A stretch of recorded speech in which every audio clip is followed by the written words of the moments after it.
நம்ம Ashwin sweets and snacks export பண்றதுக்கு 7373041434 மற்றும் www.ashwinsweets.com கான்டாக்ட் பண்ணுங்க.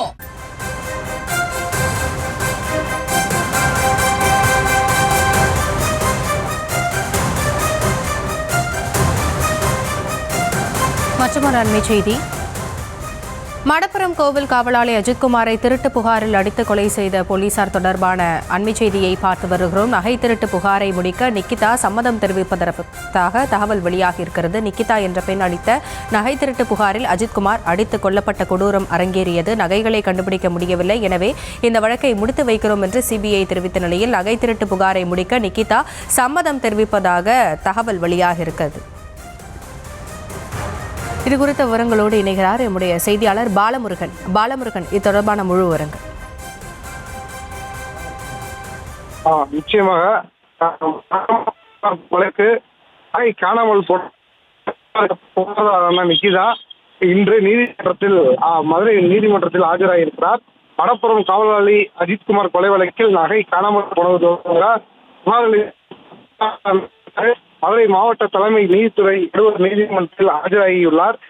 முக்கியமாக மடப்புரம் காவலாளி அஜித்குமார் கொலை வழக்கில் நகை காணாமல் போனது தொடர்பாக புகார் அளித்த புகார்தாரரான நிகிதா இன்று மதுரை மாவட்ட தலைமை நீதித்துறை நடுவர் நீதிமன்றத்தில் ஆஜராகியிருக்கிறார். சிவகங்கை மாவட்டம் திருப்புவனம் மடப்புரம் பத்திரகாளி அம்மன் கோவில் காவல் நிலையாக பணிபுரிந்த அஜித்குமார் கடந்த ஆண்டு ஜூன் 27ஆம் தேதி நகை காணாமல் போனது தொடர்பான புகாரில் தனிப்படை காவலர்களால் விசாரணை நடத்தப்பட்ட போது ஜூன் 28ஆம் தேதி கொலை செய்யப்பட்டார்.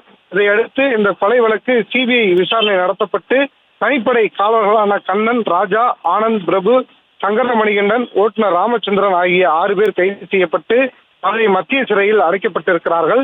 இதையடுத்து சிபிஐ தாக்கல் செய்த கூடுதல் குற்றப்பத்திரிகையில் அஜித்குமார் கொலை சம்பவத்தன்று பணியில் இருந்த மானாமதுரை நகர டிஎஸ்பி சண்முகசுந்தரம் மற்றும் திருப்புவனம் காவல் நிலைய ஆய்வாளர் ரமேஷ்குமார் மற்றும் சார்பு ஆய்வாளர் சிவக்குமார், காவலர் இளையராஜா ஆகிய 4 பேரின் பெயர்களும் வழக்கில் சேர்க்கப்பட்டு நீதிமன்றத்தில் விசாரணை நடைபெற்று வருகிறது. இந்த நிலையில் மதுரை மாவட்ட நீதிமன்றத்தில் அஜித்குமார் அடித்து கொலை செய்யப்பட்ட வழக்கில் புகார் அளித்த மதுரையைச் சேர்ந்த நிக்கிதாவை அழைத்து விசாரிக்க வேண்டும் என்று சிபிஐ தரப்பில் கடந்த பிப்ரவரி தலைமை நீதித்துறை நடுவர் நீதிமன்றத்தில் மனு தாக்கல் செய்யப்பட்டது.